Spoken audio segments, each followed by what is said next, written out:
Bonjour et bienvenue dans premier pas test et bidouillage d'hiver avec Symfony 2, partie 3.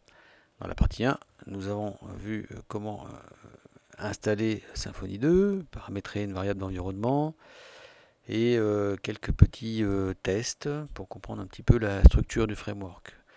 Dans la partie 2, nous avons créé une page, une action dans un contrôleur et nous avons vu comment configurer notre environnement pour pouvoir utiliser des vues qui n'utilisent pas le moteur de rendu Twig. Ce qui n'est pas forcément ce qui est recommandé, mais c'était dans un souci de simplifier la prise en main de Symfony 2. Dans cette troisième vidéo, nous allons développer une super application qui va certainement faire le buzz. J'ai nommé l'application Météoroscope qui va faire deux choses, qui va soit afficher la météo, soit l'horoscope. Et puis, cerise sur le gâteau, une petite rubrique contact ou à propos, on verra ce qu'on y mettra. Voilà, donc on a tout de suite deviné qu'on aura un squelette pour ces trois actions et que au centre de ce squelette, on va injecter côté serveur du contenu pour répondre aux sollicitations de l'utilisateur sur le menu. Ok, donc nous allons commencer par le commencement, c'est-à-dire créer un bundle. C'est parti. Au niveau de l'espace de nom, je me propose d'utiliser le même espace de nom que précédemment. Donc en fait, on aura le même répertoire que dans la démo de la deuxième vidéo, mais nous aurons un deuxième bundle. Voilà, qui va s'appeler Météo Horoscope Bundle. La cible, oui. Les fichiers de paramètres seront en YML. La structure entière et on valide jusqu'au bout. Voilà, c'est parti. Je peux fermer la vilaine fenêtre de console et je vois bien que mon répertoire a été créé. On va commencer par créer la vue. Donc la vue se trouve dans Ressources, Views. Défaut, on va modifier celle-ci. Poum poum poum poum. Petit PHP. Et puis, on va l'ouvrir avec le notepad. Ça, c'était ce qui nous était proposé par défaut. On va le remplacer par ici un squelette que j'ai préparé, dans lequel on va trouver une feuille de style, un div englobant qui va contenir une bannière qu'on va appeler, qui est décorée d'un ID qui s'appelle chapeau. Donc là, on voit à quoi ça correspond au niveau de la feuille de style. Nous allons trouver à gauche un menu dans lequel on va trouver les liens météo du jour, horoscope du jour et à propos. Pour chacun de ces libellés, nous allons dire que nous prenons l'URL en cours et nous y rajoutons météo ou horoscope ou à propos. Bien. Et enfin, nous allons avoir l'écran principal, c'est-à-dire ce qui va s'afficher au milieu de la page. On va récupérer une variable qu'on a choisi d'appeler action, qui sera donc passée par le contrôleur. Ok, on enregistre tout ça. Ce qu'on pourrait déjà, c'est juste vérifier si au niveau du HTML, et si j'essaie de l'ouvrir avec... voilà, on va le renommer dans un premier temps. Pop, pop, pop. Voilà, oui. Si on l'ouvre, bon voilà, voilà ce que ça donne. On a notre bannière, notre menu, et puis là on aura donc un éventuel contenu. Donc c'est parfait. J'y rajoute l'extension .php et nous allons maintenant créer notre contrôleur. Juste avant, il faudrait quand même placer une route. Placer une route pour indiquer que quand l'utilisateur tape météo-h dans l'URL, il faut que on appelle une méthode de notre contrôleur. On va dire que c'est la méthode main. C'est parti. Et ensuite, on va aller chercher notre contrôleur ici et on va lui rajouter l'action main. Donc l'action main, Ça va rappeler des souvenirs aux développeurs Java ou aux développeurs C#.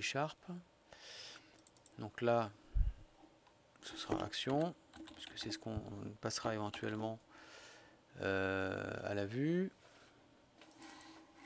Hop. Et ici, c'est le template qui a l'extension PHP. Voilà. Donc nous avons une vue, une route. Pour l'instant, il n'y a pas encore d'argument. Et une action qui fait le lien entre la vue et un éventuel code métier que nous mettrons en place dans un deuxième temps. Alors on va tester tout ça. Ici, nous tapons météo H.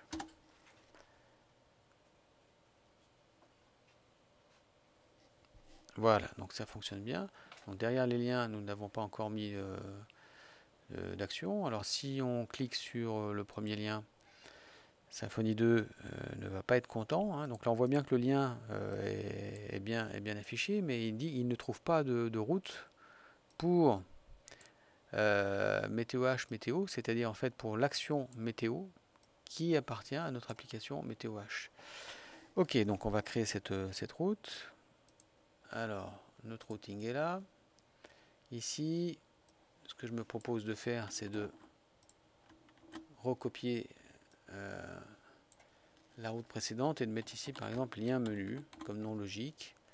Et là, de mettre de dire qu'on va effectivement avoir une action. Alors, au niveau syntaxique, ça se passe comment? Il n'y a rien d'autre à faire, sauf que ici, oui, bon, on verra effectivement si ce qu'on récupère est égal à rien du tout, ce sera ce cas-là, ou si ça a vraiment une valeur. Donc, on va faire comme ça. Donc déjà, ça devrait plus, je pense que ça devrait plus planter si on actualise. Voilà. Horoscope du jour, météo du jour. Donc ça fonctionne. Pourquoi? Parce que dans notre contrôleur, ici, on se contente de renvoyer ce qui est passé dans l'URL. Et ici, au niveau du template, on affiche donc le contenu de la variable. Bien. Ce qu'il faudrait maintenant, c'est peaufiner notre contrôleur pour qu'en fonction de l'action, on puisse afficher quelque chose d'un peu plus sophistiqué. Donc switch action. Alors on va prendre notre petite variable. Voilà, selon sa valeur, on met les deux accolades. Case météo. Donc si c'est météo, on va faire quelque chose en rapport avec la météo. Voilà. Si c'est horoscope, bon, on va déjà positionner une variable. Donc par exemple $message égale OK météo. Voilà, et on va faire la même chose pour les deux autres menus. Donc on a l'horoscope. Voilà. Et la rubrique à propos. Voilà. Et notre variable message, elle va donc être ici. Alors voyons déjà comment tout ça se comporte. Je clique sur l'horoscope, OK horoscope, météo du jour, et à propos. Donc c'est impeccable.